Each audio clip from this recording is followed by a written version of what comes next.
देश पश्चिमा शक्तिको नाङ्गो हस्तक्षेपको शिकार भएपछिको यो हाम्रो चौथो भिडियो हो। आज हामी पहिलो, दोस्रो र तेस्रो भिडियोको समीक्षा गर्नेछौँ। हामीले पहिलो भिडियोमा एनईडी नेशनल इन्डोमेन्ट फर डेमोक्रेसीको नेपालमा भएको लगानीको भण्डाफोर गरेका थियौँ। तपाईहरू मध्ये कतिले विश्वास गर्नुभयो, कतिले गर्नु भएन। नेपाली मूलधारका सञ्चार माध्यमले त्यो कुरा दबाए पनि अन्तर्राष्ट्रिय सञ्चार माध्यममा त्यो नग्न रूपमा आयो। भारतीय गार्जियनमा यो हेर्नुहोस्, अमेरिकी न्युयोर्क टाइम्समा यो हेर्नुहोस्, अर्को द ग्रे जोनमा यो हेर्नुहोस्, रसिया टुडेमा यो हेर्नुहोस्। अझै विश्वास लाग्दैन? एलन मस्कले यो संस्थालाई दुष्ट संस्था, इभिल अर्गनाइजेसन भन्दै डिओजिई मार्फत युएसएड सँगै यसको बजेट कटौती गरेका थिए। यो पनि हेर्नुहोस्। यतिले पनि पुगेन भने एनईडीका पूर्व अध्यक्षको यो भनाइ पनि सुन्नुहोस्। हामीले 26 वर्ष अघि सिआइएले गर्ने काम गरिरहेका थियौँ र संसारभर सत्ता पल्टाउने गर्थ्यौँ। यति देखाउँदा पनि तपाईहरूलाई विश्वास लाग्दैन र? सोही भिडियोमा हामीले उनीहरूकै वेबसाइटबाट 25 करोड रुपैयाँ नेपाल आएको देखाएका थियौँ। के त्यो पनि तपाईहरूलाई विश्वास लाग्दैन? कसरी विश्वास दिलाउने? सोही संस्थाका निश्चल खरेलको यो भनाइले पैसा नेपाल आएको पुष्टि हुन्छ कि हुँदैन? उनी गर्वका साथ पैसा ल्याएर युवाहरूमा लगानी गरेको बताउँछन्। यो काम गर्दै गर्दाखेरि डेफिनेटली हामीले इन्टरनेसनल सपोर्ट्सहरू लिएका छौँ, गभर्मेन्ट सपोर्ट लिएका छौँ, तर देशको सोभरेनिटीलाई लिएर कुनै पनि कम्प्रोमाइज गरेका छैनौँ र गर्दैनौँ पनि। र it's our right as an institution, एउटा राइट हो कि नेपालको कन्स्टिट्युसन अनुसारले इन्टरनेसनल लको आधारमा हामीले चाहिँ फन्डिङ रिसिभ गरेर काम गर्न पाउने हाम्रो एउटा अधिकार हो। एकदम अमेजिङ उदाहरणहरू देख्न पाइएको छ होइन, त्यसरी कोअर्डिनेसन भयो। I'm so happy that Balen did amazing coordination होइन। उसले इन्डाइरेक्टली बसेर भए पनि यो प्रोसेसलाई फेसिलिटेट गरेको छ। I'm so happy to have some hope like हिम।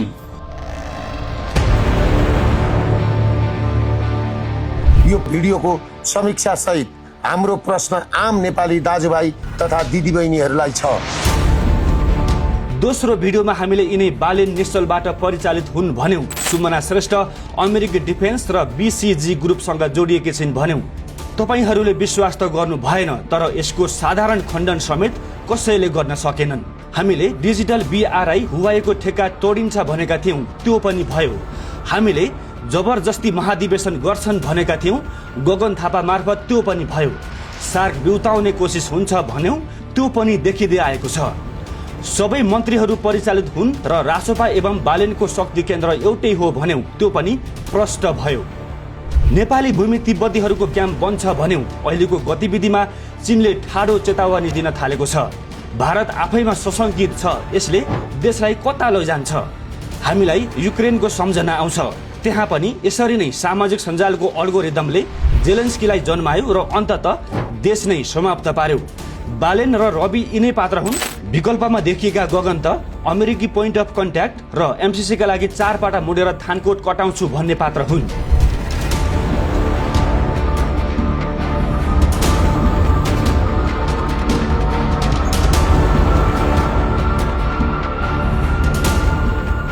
हामीले यो एमसीसी सरकार हो भन्यौं। सन् 2001 देखि नै एमसीसीसँग जोडिएका पात्र स्वर्णिम र सन् 2013बाट नेपालमा एमसीसीको बिउ रोपेर आजको स्थिति बनाउने बाबुराम अहिले सँगै देखिन थालेका छन्। हामीले ELAYES को दस्तावेज सार्वजनिक गर्यौं। त्यहाँ युवा समूहलाई जोडेर स्याडो आर्मी छाया सेना निर्माण गरियो भनेर सोही दस्तावेजका कारण विश्व तरङ्गित छ, तर हाम्रा नेपालीहरूलाई यसले छोएन। हामीले त्यही संस्थाले गरेको सर्वे रिपोर्ट, सर्वेक्षण प्रतिवेदन सार्वजनिक गर्यौं। त्यहाँ नेपाली सेनालाई प्रयोग गर्ने, युवालाई प्रयोग गर्ने र सामाजिक सञ्जाल कसरी परिचालन गर्ने भन्ने सबै कुरा उल्लेख छ, तर कुनै पनि सुरक्षा संयन्त्र यस विषयमा बोलेनन्। जनताले त यसको पत्तो नै पाएका छैनन्। कम्तीमा हाम्रा दक्षिण र उत्तरका छिमेकीहरू भने यसबाट झस्किएका छन्। हामी दुखी छौँ जसरी यत्रो लगानी आउँदा देशको आर्थिक संयन्त्र चुप लाग्यो, त्यसरी नै नेपाली सेना र प्रहरी चुप लागेको देख्दा देश नै नरहने स्थिति आयो भन्ने राजा ज्ञानेन्द्रको विज्ञप्ति आएको हो। अहिले आएर यो समयमा चुनाव भयो भने कस्तो नतिजा आउला? प्रमुख पात्रका रूपमा को आउलान्? गगन कि बालेन? एमसीसी का लागि सुरक्षाको नाममा विदेशी सेना ल्याउने बाटो खुलिसकेको छ र त्यो सम्झौता नेपालको संविधान भन्दा माथि छ। हामी नेपालीको पशुपतिनाथले रक्षा गरून्। हामी दुखी छौँ। जसरी यत्रो लगानी आउँदा देशको आर्थिक संयन्त्र चुप लाग्यो, त्यसरी नै नेपाली सेना र प्रहरी चुप लागेको देख्दा देश नै नरहने स्थिति आयो भन्ने राजा ज्ञानेन्द्रको विज्ञप्ति आएको हो। हिजो देश नबनेकोमा चिन्ता थियो, आज देश नै नबच्ने हो कि भन्ने निराशा पैदा भएको छ। यस समयमा चुनाव भयो भने कस्तो नतिजा आउला? प्रमुख पात्रका रूपमा को आउलान्? एमसीसी का लागि सुरक्षाको नाममा विदेशी सेना ल्याउने बाटो खुलिसकेको छ र त्यो सम्झौता नेपालको संविधान भन्दा माथि छ। हामी नेपालीको पशुपतिनाथले रक्षा गरून्।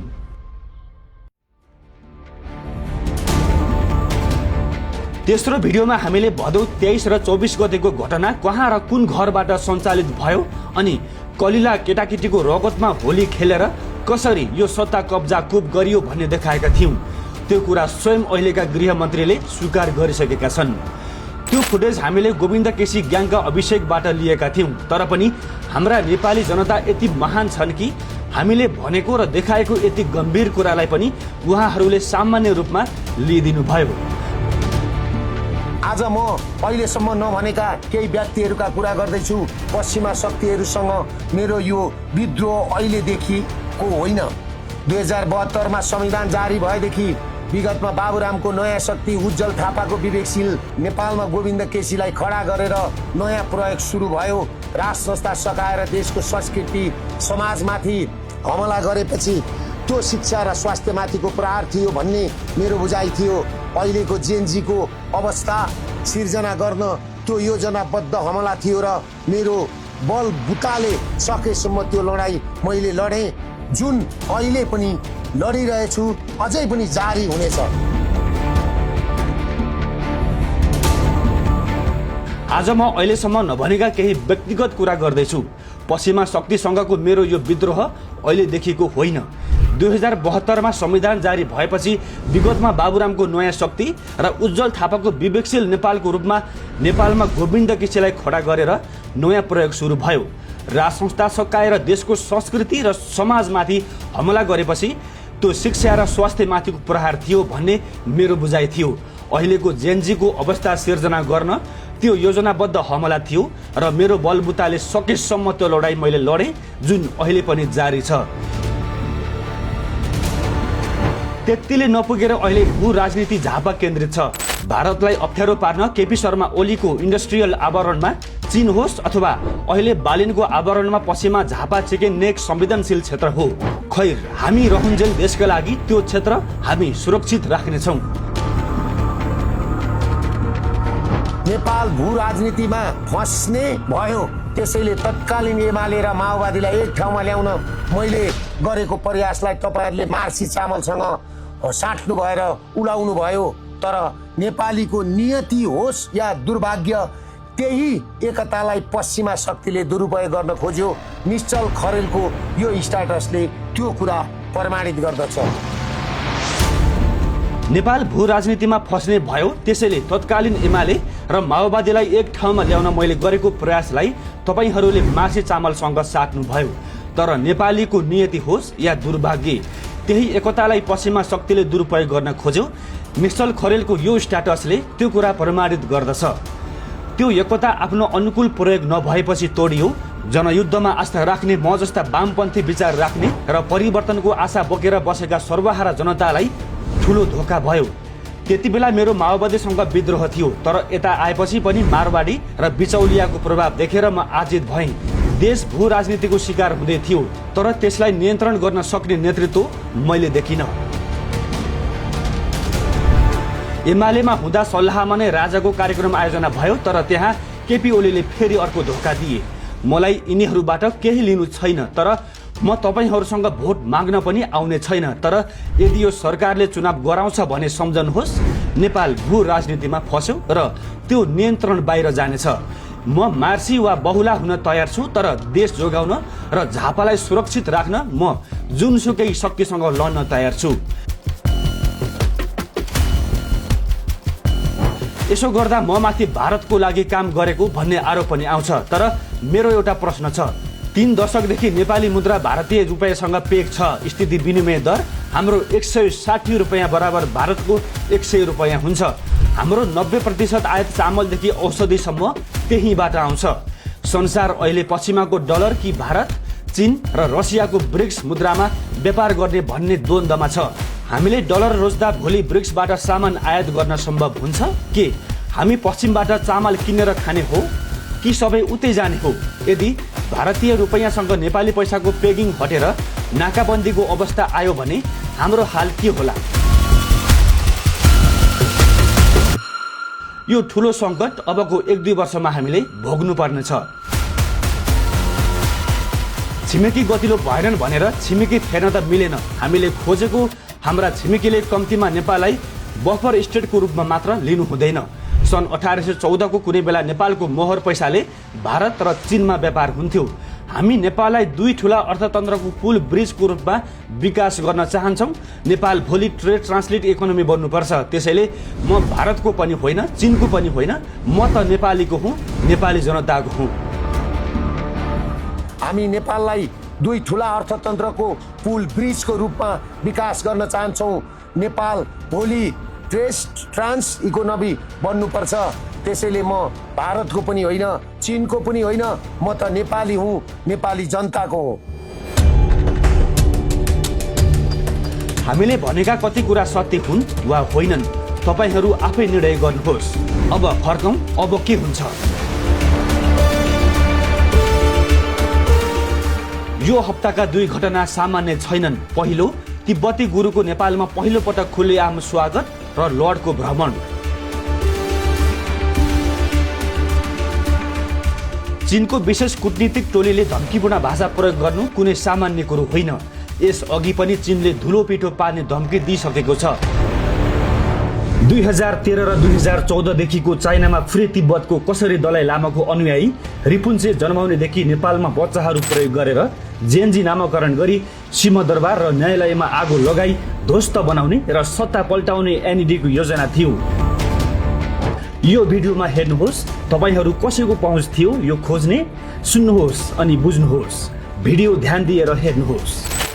On the 25th of April, that marks the 33rd birthday anniversary of Panchen Rinpoche, and Rinpoche is one of the youngest abbot. He's only 38 and he's already an abbot of a monastery. September 3 मा मैले लेखेँ, September 8 र 9 मा घटना भयो। September 8 र 9 मा यो भिडियोमा पनि तपाईहरुको यो भिडियो अनामनगरको भित्र त्यो धोबी खोलाको करिडोरमा फ्री टिबेट मुभमेन्टका टिओबीका मान्छेहरूले रगत लटपटेका पोस्टरहरू टिबेटहरूले किन त्यहाँ सार्वजनिक गरे? जबकि 8 र 9 बच्चाहरूलाई आऊ आऊ भनेर किन भनिरहेको छ? कलेजको बच्चाहरूलाई बिहान 9:45 देखि सुरु गरेको छ त्यहाँ चाइनिजहरूले। हेर्नुहोस्, गम्भीर कुरा छ। बिहान 9:45 देखि सुरु गरेको छ। जबकि जेनजी मुभमेन्ट 8 तारिक र 9 तारिक भएको होइन, 8 र 9 8 तारिक 9:45 हामीले फोटो कैद गरेका छौँ। त्यो तपाईँहरूले देखाइदिनु होला। टिबिटियनहरूले क्या गरेका छ। र एउटा कुरो के छ भन्दाखेरि अहिले अमेरिका नेपालमा दलाई लामा जन्माउन खोज्छ। नेपालको हिमाली क्षेत्रमा अमेरिकाको चाहना नेपाललाई नै टिबेट बनाउने हो। र नेपालमै उहाँको दलाई लामा मरेपछि यहाँ दलाई लामा जन्माउने रणनीति अनुसार यहाँ सबै एक्टिभिटिजहरू भइरहेछ। अमेरिका नेपालको भूमि प्रयोग गरेर फ्री तिब्बतको नाममा चीनलाई त्यसरी नै अल्झाउन चाहन्छ जसरी अहिले युक्रेनलाई प्रयोग गरेर रुसलाई अल्झाइएको छ। नेपाल कता जाँदैछ त्यो बेलामै बुझ्नुहोस्।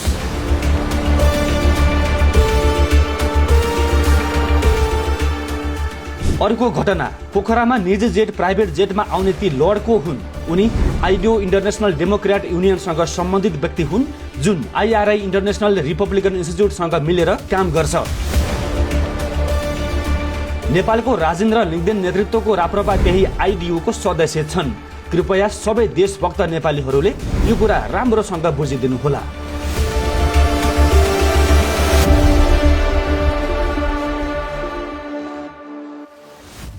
हामीले योभन्दा अघि पहिलो दोस्रो तेस्रो भिडियो सार्वजनिक गर्यौं र यो भिडियो सार्वजनिक गरेपछि आम सोसियल मिडिया चलाउने जुन मेरा दाजुभाइ दिदीबहिनीहरूले हुनुहुन्छ, यो एकपल्ट चित्त बुझेन भने 3 पल्ट हेर्नुहोस्, 4 पल्ट हेर्नुहोस्, बुझ्नुहोस् र तपाईहरुको बुद्धिको बिर्को खोल्नुहोस्। देश बचाऊ, राष्ट्र बचाऊ, किरात बौद्ध सहितको हिन्दू अधिराज्य ल्याऊ, राज संस्था स्थापित गरौं र तपाईहरुलाई म अहिले पनि भन्छु, नेपाल र नेपालीहरुको मात्र नभएर हिन्दू राष्ट्र र राज संस्था भनेको एसियामा र संसारभर उदाउँदै गरेका शक्तिशाली राष्ट्रहरू भारत र चाइनाको ढाल बन्न सक्छ, छहारी बन्न सक्छ। त्यसले गर्दाखेरि छिमेकी मुलुकले पनि यो कुरामा हामी नेपाल र नेपालीहरूलाई सहयोग गरून् भन्ने मैले आशा लिएको छु। नमस्ते। नेपालको इतिहास, संस्कृति र राष्ट्रिय पहिचानसँग राज संस्था गहिरो रूपमा जोडिएको छ। राजा कुनै दलको नभई सम्पूर्ण राष्ट्रको साझा प्रतीक हुन्थे। दलगत स्वार्थ भन्दा माथि रहेर देशको एकता, स्थायित्व र राष्ट्रिय अखण्डताको संरक्षण गर्ने भूमिका राज संस्थाले निभाएको इतिहास छ। बहुदलीय व्यवस्था आएपछि पनि बारम्बार सरकार फेर्नु, भ्रष्टाचार बन्नु र राजनीतिक अस्थिरता कायम रहनुले जनतामा निराशा बढाएको छ। यस्तो अवस्थामा राजनीति भन्दा माथि रहने निष्पक्ष र राष्ट्रिय हितमा केन्द्रित संस्थाको आवश्यकता महसुस गरिएको छ, जुन भूमिका संवैधानिक राज संस्थाले पूरा गर्न सक्छ। राजा धर्म, संस्कृति र परम्पराको संरक्षक पनि हुन्। नेपालको मौलिकता, सनातन संस्कार र सामाजिक सन्तुलन जोगाउन राज संस्थाले योगदान दिन सक्छ। त्यसैले धेरै नेपालीका लागि राजा भनेको केवल शासक होइन, राष्ट्रको पहिचान, एकताको सूत्र र स्थायित्वको आधार हुन्। हामीले तपाईहरुको सहजीकरणको लागि पहिलो, दोस्रो र तेस्रो भिडियो हाम्रो सामाजिक सञ्जालमा यो भिडियो सँगै पछाडि जोडेर राखिदिनेछौँ। राम्रोसँग पुनः हेर्नुहोला। चुनाव अगाडि हाम्रो 5औं भिडियो आउनेछ, जसमा पश्चिमाहरूको योजना अनुसार बालेनको प्रधानमन्त्रीको रूपमा हुने उदयलाई चुनौती दिनेछौँ। बालेन उर्फ बालेन्द्र शाह तेली र चितवन 3 की उम्मेदवार सोभिता गौतमको असली अनुहार 3 करोड नेपाली जनताले छर्लङ्ग चिन्ने गरी र देख्ने गरी त्यो भिडियोमा विशेष खुलासा गर्नेछौँ र सम्भवतः त्यो भिडियोले राज संस्था पुनर्बहालीको आवश्यकता पुष्टि गर्नेछ। पशुपतिनाथले हामी सबैको रक्षा गरून्।